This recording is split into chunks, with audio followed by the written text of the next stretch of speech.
Okay, you've got your new phone, your new device, and you want to transfer everything off your old phone, in my case the S7 Edge, onto your new phone, the S9. Usually I'd take it in store and let them do it, but on the day I got to pick the phone up, they were really busy. So I just said, oh, I'll take it home and I'll sort that out myself. So I knew basically how to do it, but I'll just run through now how you actually do it. On the S9, the app is pretty much easy to find. It's that little blue curly S there, so it's called Smart Switch. So you open the app on both devices.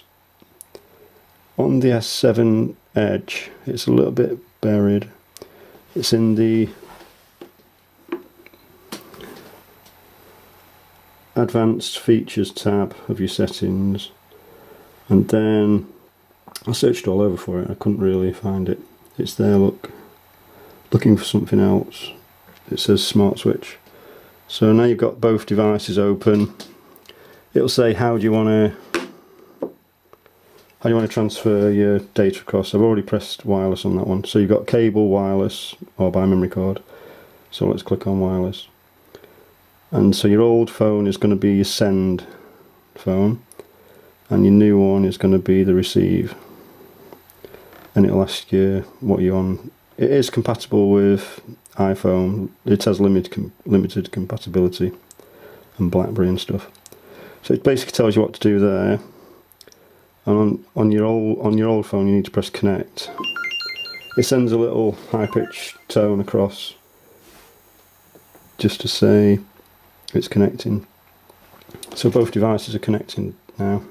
It tells you on there, look, it's connected to the S7 Edge. Now this section here, you can just pick your messages, your contacts. You basically select what you want to send across. Your settings and everything can go over if you want. Your background, your ringtones, absolutely everything. All your display settings. It's really good. Even the way the icons are laid out on your screen, it all goes. And all you do is press send and everything goes across. It takes a few minutes over wireless depending on like how many images you've got on your phone. If you can disregard those if you want and save those to your memory card and do that at a later date. But basically it sends everything across as soon as you click send. And that's about it really. Just let it get on with it. It's a little bit faster if you do it by the cable. But I just thought I'd show you that. Hope that helps somebody out. And thanks for watching. Please subscribe if you found this of any use. Bye bye for now.